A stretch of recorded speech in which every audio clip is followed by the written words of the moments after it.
Third BCom విద్యార్థులారా, ఈరోజు మన మార్కెటింగ్ సబ్జెక్ట్ నుంచి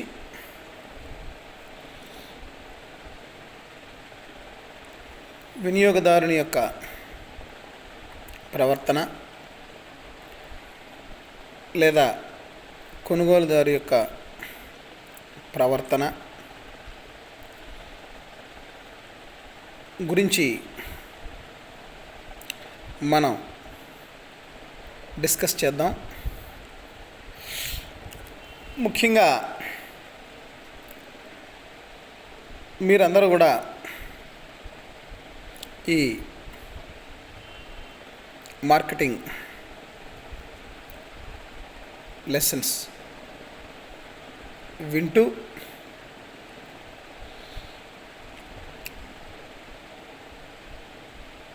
మీ సబ్జెక్టులో అండ్ ఆన్లైన్ క్లాసెస్ వింటూ మీ సబ్జెక్టుల కొరకు ప్రిపేర్ అవుతున్నారు అని అనుకుంటా ఉన్నాం. మీలో ఈ యూట్యూబ్ ఛానల్ని సబ్స్క్రైబ్ చేయండి. మీరంతా ఈ లెసన్స్ని షేర్ చేసుకుని మీరు ప్రిపేర్ అవుతూ ఉండండి. వినియోగదారుని యొక్క లేదా కొనుగోలుదారుని యొక్క ప్రవర్తన అంటే భౌతికంగా వస్తువులని, సేవలని కొనుగోలు చేసి వినియోగిస్తూ ఉంటారు. అయితే వినియోగదారుడు వస్తు సేవల కొనుగోలులో ఉపయోగించే భౌతిక మానసిక ప్రక్రియనే వినియోగదారుని యొక్క కొనుగోలుదారుని యొక్క ప్రవర్తన అని అమెరికన్ మార్కెటింగ్ అసోసియేషన్ చెప్పడం జరిగింది. అంటే వినియోగదారుని ప్రవర్తన అనేది ఏమిటి అంటే, వినియోగదారుడు వస్తు సేవలను కొనుగోలు చేసి ఉపయోగించుకునే భౌతికపరమైన మానసికపరమైనటువంటి ప్రక్రియ. ఇది ఎల్లవేళలందు ఆమోదయోగ్యమైన నిర్వచనంగా పరిగణించటం జరుగుతూ ఉంది. ఈ నిర్వచనాన్ని నిశ్చితంగా పరిశీలించినట్లయితే వినియోగదారుని యొక్క ప్రవర్తనలో ఏ అంశాలు ఉన్నాయి అనేవి మనకి అవగతం అవుతుంది. వినియోగదారుని యొక్క ప్రవర్తన వస్తు సేవల కొనుగోలుకు సంబంధించిన అంశమని, అలాగే ఈ ప్రక్రియ భౌతికంగా వస్తు సేవల కొనుగోలుకు సంబంధించినదని, ఇందులో భౌతికంగా కొనుగోలుకు సంబంధించింది అయినప్పటికీ కూడా మానసిక ప్రక్రియ కలిసి ఉన్నది అనే విషయం, వస్తు సేవల కొనుగోలుకు సంబంధించిన మానసిక ప్రక్రియని ప్రభావితం చేసే కారకాలు ఇందులో ఇమిడి ఉన్నాయని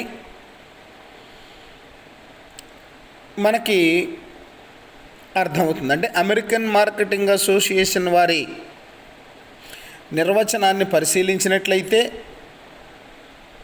ఈ 3 పాయింట్లు మనకి అర్థమవుతూ ఉంటాయి. అసలు వినియోగదారుని యొక్క ప్రవర్తన అది మార్కెటింగ్లో ఎందుకు ప్రాముఖ్యతని సంపాదించుకున్నదంటే, వినియోగదారుని యొక్క ప్రవర్తనను బట్టి అతని టేస్ట్ అండ్ ప్రిఫరెన్సెస్ మారుతూ ఉంటాయి. టేస్ట్ అండ్ ప్రిఫరెన్సెస్ మారడం అనే ప్రక్రియని ఆధారంగా చేసుకుని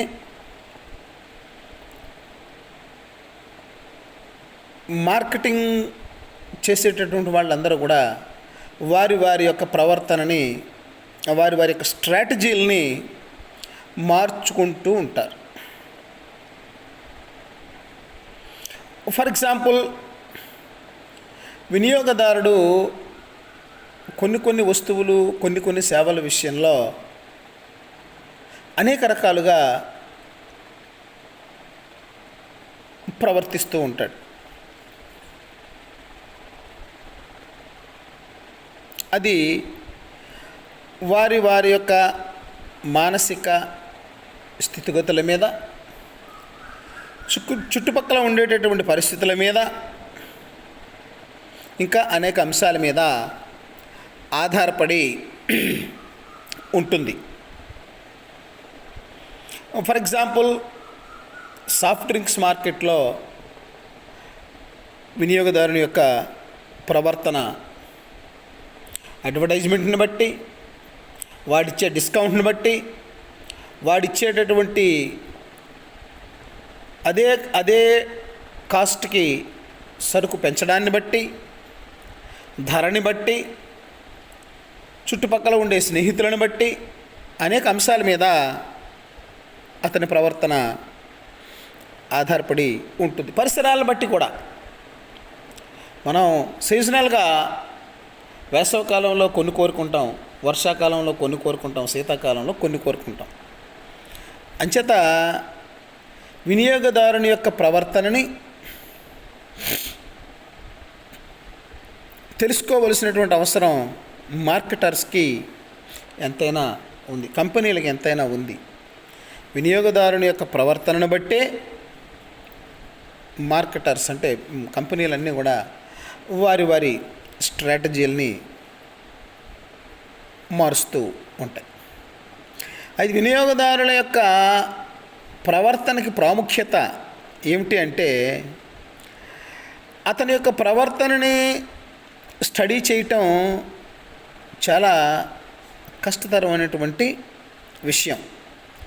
ముఖ్యంగా ఆధునిక మార్కెటింగ్ పరిసరాలు వినియోగదారుల్ని ప్రేరేపించడానికి మార్కెటింగ్ మేనేజ్మెంట్ వారు చాలా లోతుగా అధ్యయనం చేయవలసినటువంటి అవసరం ఉంది.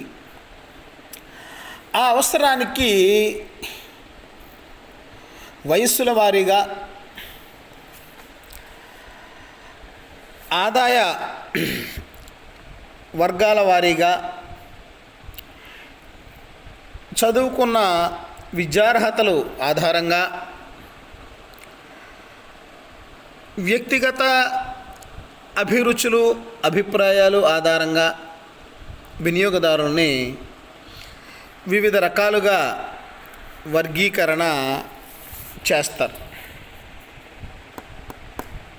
అయితే మార్కెటర్లు లేదా మార్కెటింగ్ మేనేజర్స్ వినియోగదారుల్ని గ్రూపులుగా విభజన చేసి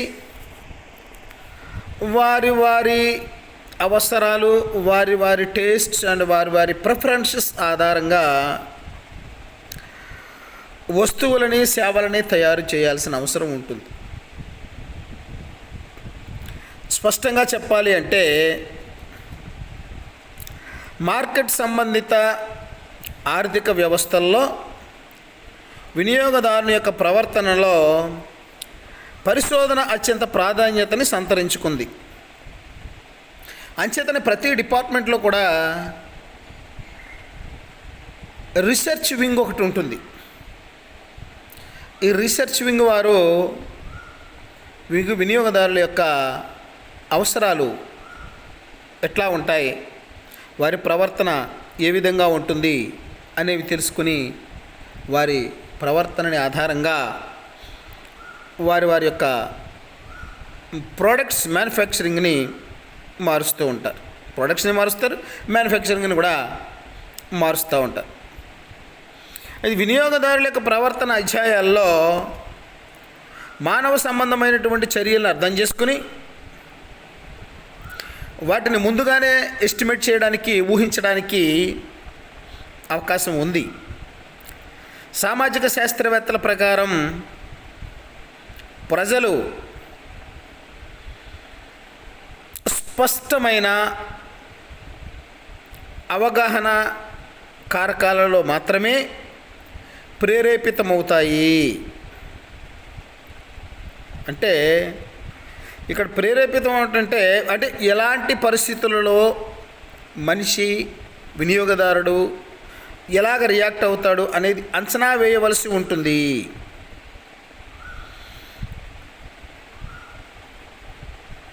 విజయాన్ని సాధించాలి అనుకునే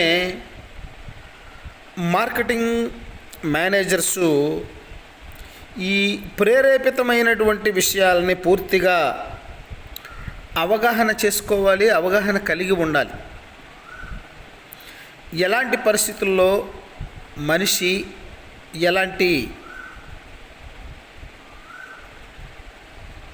ఏ విధంగా ప్రేరేపితమవుతాడు అనేది మార్కెటింగ్ మేనేజర్స్కి పూర్తి అవగాహన ఉండాలి. సామాజిక ఆర్థిక పరిస్థితులలో ఎవరైతే ఆత్మనిర్భరం ఆత్మవిశ్వాసం కలిగి ఉంటారో వాళ్ళే సక్సెస్ని పొందుతారు. ఇది ఏ ఆస్పెక్ట్లో అయినా సరే అవసరమే. ఆత్మవిశ్వాసము అనేది ప్రతి వారికి కూడా అవసరమే.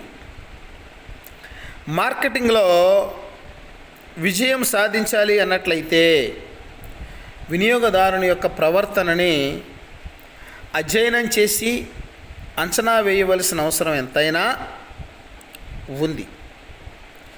అయితే ప్రస్తుత పోటీ పరిస్థితుల్లో, ప్రస్తుత పోటీ మార్కెట్లో మేనేజరు కొనుగోలుదారు యొక్క మార్కెట్ సమస్యలని అర్థం చేసుకోవాలి. ఆధునిక మార్కెట్ అనే భావనకు ఉపయోగపడే ఆధారం, అందువల్ల వినియోగదారులు, కొనుగోలుదారులు, వాడకందారుల గురించి సమగ్రంగా పరిశీలించినట్లయితే దానివల్ల కొన్ని ప్రయోజనాలు ఉన్నాయి. అంటే వినియోగదారుడి యొక్క ప్రవర్తన కంపెనీ స్టడీ చేసి అధ్యయనం చేసి కొంత ఎఫర్ట్ పెట్టినట్లయితే వారి ప్రవర్తనని కూడా మనం మార్చచ్చు. వినియోగదారుడు వస్తువుని బట్టి కూడా తన యొక్క ప్రవర్తనని మార్చుకుంటూ ఉంటాడు. అయితే ఈ వినియోగదారుని యొక్క ప్రవర్తన దాన్ని స్టడీ చేయటం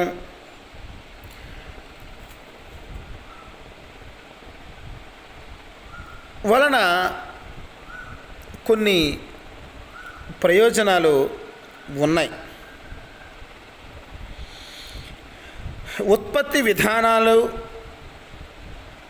వస్తువులను కొనుగోలు చేయటంలో వినియోగదారుని ప్రభావితం చేసే అంశాలు నిర్ణయించబడుతూ ఉంటాయి. అంటే ప్రాసెస్ ఆఫ్ మ్యానుఫ్యాక్చరింగ్ అనే విధానం వస్తువులను కొనుగోలు చేయటంలో వినియోగదారుని ప్రభావితం చేస్తూ ఉంటుంది. మనం పర్టికులర్గా చూస్తూ ఉంటాం, పలానా చోట మాకు బాగా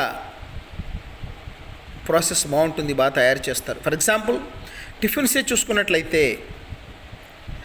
ఉత్పత్తి విధానం అంటే వారు తయారు చేసే విధానం, మంచి ఆయిల్స్ వాడతారు, మంచి చట్నీలు తయారు చేస్తారు, చుట్టుపక్కల వాతావరణం అది బాగుంటుంది. ఇలాంటి విషయాలు వినియోగదారుని ప్రభావితం చేస్తాయి. అప్పుడు వాడు కొనుగోలు చేయటంలో ఆయా ఎక్కడైతే ప్రాసెసింగ్ బాగుంటుందో, ఎక్కడైతే ఉత్పత్తి విధానాలు బాగుంటాయో అక్కడ కొనుగోలుదారుడు కొనుగోలు చేయడానికి అవకాశాలు ఉంటాయి. రెండోది, వినియోగదారుడు బాగా ప్రభావితం చేసే అంశాల్లో ఇంకొకటి ఏంటంటే ధరని బట్టి వినియోగదారుడు వాళ్ళ యొక్క కొనుగోలు విధానాన్ని మార్చుకుంటూ ఉంటారు. అంటే అతని యొక్క ప్రవర్తనని ధర ప్రభావితం చేస్తూ ఉంటుంది. ఎంచేతనంటే పోటీ ఈ ప్రపంచంలో ధరని బట్టి కొంతమంది వారి యొక్క ప్రవర్తన ప్రభావితం చేస్తుంది.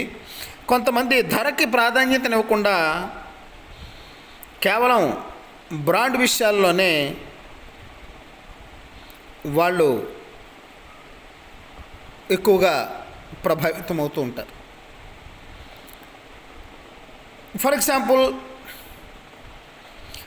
మంచి స్టార్ హోటల్లోకి వెళ్ళి భోజనం చేసేవాళ్ళు, అలాగే స్ట్రీట్ వెండర్స్ దగ్గర కొనుక్కొని తినేవాళ్ళు. అంటే ధరని బట్టి, వినియోగదారుల యొక్క సంఖ్యను బట్టి కొంతమంది ధర ఎక్కువగా ఉంటే క్వాలిటీ ఉంటుందనుకుంటారు. కొంతమంది క్వాలిటీ మనకు అనవసరం, మనకు ప్రోడక్ట్ కావాలి, అది తక్కువ ధరకు వస్తేనేమని కొంతమంది అనుకుంటారు. కొంతమంది బ్రాండ్, ఫర్ ఎగ్జాంపుల్ కొంతమంది రేమాండ్స్, కొంతమంది విమల్, కొంతమంది బాంబే డైన్. వాళ్ళు మారరు. ధర తక్కువైపోతుంది, ధర పెరుగుతుంది అనే విషయం ఆలోచించరు. వాళ్ళు brand. Tata products, Maruti products, అలాగే హుండై, హోండా, ఇలాగా అనేక రకాలుగా. ముఖ్యమైనది, అంతకన్నా మరి ముఖ్యమైనది ఏంటంటే అమ్మకాల ప్రోత్సాహకాలు కూడా చాలామంది వినియోగదారుల్ని ప్రేరేపిస్తాయి. అమ్మకాల ప్రోత్సాహకాలు అంటే ఫర్ ఎగ్జాంపుల్, మన డిపార్ట్మెంట్లో పనిచేసి వెళ్ళినటువంటి విఎస్ఎన్ గారు, డాక్టర్ విఎస్ఎన్ గారు, డిస్కౌంట్ ఎక్కువ కనపడితే మాస్టర్కి పని చేసినా పని చేయకపోయినా చాలా ప్రోడక్ట్స్ని ఆన్లైన్లో పర్చేస్ చేసేవారు. అమ్మకాల ప్రోత్సాహం ఇది. 80% డిస్కౌంట్, 85% డిస్కౌంట్, ఓన్లీ 15% అంటే టక్కుమని మాస్టర్ కొనేసేవారు. అంటే కొంతమంది ప్రోత్సాహకాలనే చూస్తారు. కొంతమంది ప్రోత్సాహకాలు ఎవరు, అలాంటి వాళ్ళ దగ్గర చాలామంది వెళ్ళరు. కొంతమంది ప్రోత్సాహకాల నుంచి పట్టించుకోరు. మనకు కావాల్సిన ప్రోడక్ట్ ఏంటి, దాని క్వాలిటీ ఏంటి, ఇలాగ చాలామంది ఆలోచన చేస్తూ ఉంటారు. అంచేత ఈ ప్రోత్సాహకాలు కూడా చాలామందిని ప్రేరేపిస్తాయి. అలాగే సరి అయిన పంపిణీ విధానాల వలన తక్కువ ధరకి వినియోగదారునికి లభ్యమవుతూ ఉంటాయి. ఈ ఆస్పెక్ట్స్లో కూడా ఎవరి డిస్ట్రిబ్యూషన్ బాగుంది, ఎవరు మనకి త్వరగా ప్రోడక్ట్స్ని చేలుస్తారు, అలాగే ఈ డిస్ట్రిబ్యూషన్ ఛానల్స్లో కొన్ని ఛానల్స్ తగ్గించడం వలన ధర తగ్గుతుంది. అలాంటివి కూడా వినియోగదారులు పరిగణలోకి తీసుకుంటారు. తర్వాత వస్తువు యొక్క జీవిత చక్ర కాల పరిమితి. వస్తువు యొక్క తగ్గిన వస్తువుల యొక్క జీవిత చక్ర కాల పరిమితిని ఆధారంగా కూడా వినియోగదారులు వారి వస్తువుల కొనుగోలు అంటే అతని యొక్క యాటిట్యూడ్ని మార్చుకుని అవి ఫర్ ఎగ్జాంపుల్ షూ మార్కెట్ తీసుకోండి. కొంతమంది 10,000, 15,000, 20,000 షూస్ కొంటారు, 10 years వాడతారు. కొంతమంది నాకు షూ కావాలి, కంఫర్ట్ కావాలి, ఎక్కువ రోజులు నేను వాడలేనన్నవాడు 1,000 రూపాయల షూ కొనుక్కుంటాడు, 10 సంవత్సరాలు 10 రకాలు మారుస్తానంటాడు. అంటే డ్యూరబిలిటీ ఉన్నా లేకపోయినా ఆ వస్తువు యొక్క జీవిత చక్ర కాల పరిమితిని బట్టి కూడా కొంతమంది కొనుక్కుంటుంటారు. సేవల మార్కెటింగ్ వ్యవస్థని బేస్ చేసుకుని ఇప్పుడు ఫర్ ఎగ్జాంపుల్ కాకినాడ ప్రజలు కొంతమంది ఆలోచన విధానం ఎలాగుంటుందంటే, మారుతి సంస్థ నుంచి కారు కొన్నట్లయితే maintenance easy, services are available, ఇలాంటివన్నీ చూస్తారు. అదే వోక్స్ వ్యాగన్ కొంటే సర్వీసింగ్కి విశాఖపట్నం వెళ్ళాలి, స్పేర్ పార్ట్లు కావాలితే చాలా రేటు, ఇలాంటివన్నీ కూడా. అంటే ఇవన్నీ సేవా మార్కెటింగ్. అమ్మిన తర్వాత సర్వీసెస్ని కూడా కొంతమంది కొనుగోలు చేస్తూ ఉంటారు. ఫర్ ఎగ్జాంపుల్ హోటల్స్ చూసుకోండి, మంచి హోటల్కి వెళ్తే hygiene conditions, mineral water, beautiful location, well dressed servers, cleanly cooking area, ఇవన్నీ సర్వీసెస్. ఈ సర్వీసెస్ని కన్సిడర్ చేసి ఎక్కువ మంది వారి యొక్క ప్రిఫరెన్సెస్ని, వారి యొక్క టేస్ట్లని మార్చుకుంటూ ఉంటారు. అలాగే లాభరహిత మార్కెటింగ్ పెరుగుదల వలన వినియోగదారుల ప్రయోజనాల పరిరక్షణ పెరుగుతూ ఉంటుంది. ఇది వినియోగదారుని యొక్క కోర్కెలు, వినియోగదారుని యొక్క టేస్ట్ని బట్టి మనం తయారు చేసుకోవటం వలన వినియోగదారుల యొక్క ప్రయోజనాలని పరిరక్షించడం జరుగుతుంది. అంటే మనం ఏ వర్గాన్ని, ఎవరిని టార్గెట్ చేసాం, వాళ్ళకి అందించాల్సినటువంటి సేవలు ఏమిటి, ఇలాంటివన్నీ కూడా ఈ లాభరహిత మార్కెట్ వలన వినియోగదారునికి సేఫ్టీ పెరుగుతూ ఉంటుంది. పరిసరాల సమస్యల పట్ల శ్రద్ధ పెరుగుతుంది. లాభాపేక్ష లేని మార్కెటింగ్ వ్యవస్థలు పెంపొందుతాయి. ఇవన్నీ కూడా ఈ వినియోగదారుని యొక్క ప్రవర్తనని ఆధారంగా చేసుకొని జరిగేటటువంటి విషయాలు. అయితే ఈ వినియోగదారుని యొక్క ప్రవర్తన ఆధారంగా మార్కెటింగ్ని వయస్సు, ఆదాయ వర్గాలు, విద్యార్హతలు, వ్యక్తిగత అభిప్రాయాలు, వ్యక్తిగత అభిరుచులు, వీటి ఆధారంగా వర్గీకరణ చేసి దానికి తగ్గట్లుగా స్ట్రాటజీస్ మార్చుకుంటూ మార్కెటర్సు, మార్కెట్ మేనేజర్సు సక్సెస్ని పొందుతూ ఉంటారు. For example Coca-Cola and Pepsi, these two are the main competitors in the soft drinks market. Coca-Cola వాడు ఒక ₹5 ధర తగ్గించినట్లయితే వెంటనే పెప్సీ వాడు ఒక 100 ml ఎక్స్ట్రా అనేది పెడతా ఉంటాడు. అంటే ఇది వినియోగదారుడు ఈ ₹5 వలన సిమిలర్ మార్కెట్లో కోకోకోలాకి వెళ్ళిపోతున్నాడు, వాడిని వెళ్లకుండా ఆపాలి అంటే మనం ఏం చేయాలి? వెంటనే ఒక 100 ml పిప్, 500 ml మీద 600, 1 లీటర్ మీద 1100, 2 లీటర్స్ మీద ఇంకా అడిషనల్ ½ లీటర్, ఇలాగా అంటే ఈ బేసిస్ల మీద ధర, లేకపోయినట్లయితే క్వాంటిటీ, ఈ విధంగా. అలాగే ఈ హెల్త్ డ్రింక్స్ చూసుకోండి, బూస్ట్, బోర్న్విటా, హార్లిక్స్, పిడియాష్యూర్, ఇలాంటివన్నీ కూడా వాటి విషయాల్లో కూడా ఒకడు బ్యాట్ ఆఫర్ చేస్తే వేరే వాడు వెంటనే బాల్ ఆఫర్ చేస్తాడు, ఇంకొకడు బ్యాగ్ ఆఫర్ చేస్తాడు, ఒకడు గ్లాస్ ఆఫర్ చేస్తే ఒకడు మగ్ ఆఫర్ చేస్తాడు, ఇంకొకడు వేరేది ఆఫర్, లేకపోతే ఇంకోటి % ఎక్కువ ఇస్తాడు, ప్రోడక్ట్ ఎక్కువ పెంచుతాడు, లేకపోతే ఇంకోటి ధర తగ్గిస్తాడు. ఇలాగా అంచేత ఈ పోటీ మార్కెట్లో ఈ పోటీని తట్టుకోవాలి, నిలబడాలి అంటే వినియోగదారుని మీద స్టడీ జరగాలి. ప్రతి విషయంలోనూ కూడా, ప్రతి ఆర్గనైజేషన్, ప్రతి కంపెనీలోనూ కూడా R&D, research and development department ఒకటి ఉంటుంది. ఈ రీసెర్చ్ అండ్ డెవలప్మెంట్ డిపార్ట్మెంట్ వారు రెగ్యులర్గా వాళ్ళ యొక్క స్టడీ జరుగుతూ ఉంటుంది. For example Eenadu paper, Sakshi paper, Andhra Jyothi paper చూసుకోండి.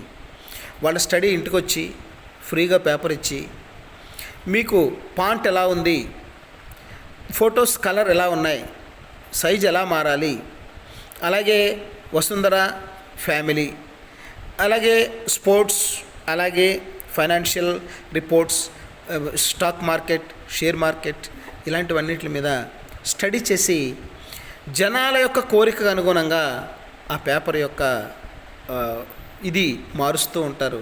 తద్వారా మార్కెట్లో నిలబడడానికి అవకాశం ఎక్కువగా ఉంటుంది. అంచేతనే ప్రతి బిజినెస్ ఆర్గనైజేషన్కి కూడా మార్కెటింగ్ డిపార్ట్మెంట్కి అనే కాదు, దేనికైనా సరే R&D డిపార్ట్మెంట్ ఒకటి ఉండాలి. వినియోగదారుల మీద స్టడీ చేయాలి. వాళ్ళు ఎలా మారుతున్నారు, వాళ్ళు ఏ విధంగా మారుతున్నారు, వాళ్ళు మారేటటువంటి సందర్భాలు ఏమిటి అనేది తెలుసుకోవడానికి ఈ రీసెర్చ్ అండ్ డెవలప్మెంట్ డిపార్ట్మెంట్ బాగా ఉపయోగపడుతుంది. దీని ద్వారా వాళ్ళు స్ట్రాటజీస్ని మార్చుకుంటూ మార్కెటింగ్ కాంపిటీషన్లో నిలబడడానికి, వాళ్ళ సక్సెస్ సాధించడానికి ఈ వినియోగదారుని యొక్క ప్రవర్తన స్టడీ ఆధారపడుతుంది. ఈ విషయాలన్నీ మీరు కూలంకషంగా ఏదైనా మెటీరియల్ దొరికితే చదవండి, 1-2 సార్లు వినండి. ఇంటి దగ్గర క్షేమంగా ఉంటూ మీ పేరెంట్స్కి సహాయం చేస్తూ మీరు బాగా చదువుకుంటారని, కాలేజీ తెరిచేసరికి ఈ విషయాలన్నింటి మీద ఒక అవగాహనకు వచ్చినట్లయితే మళ్ళా ఒకసారి మనందరం కాలేజీ క్యాంపస్లో ప్రత్యక్షంగా మనందరం డిస్కస్ చేయడానికి వీలు పడుతుంది. Thank you. బాయ్.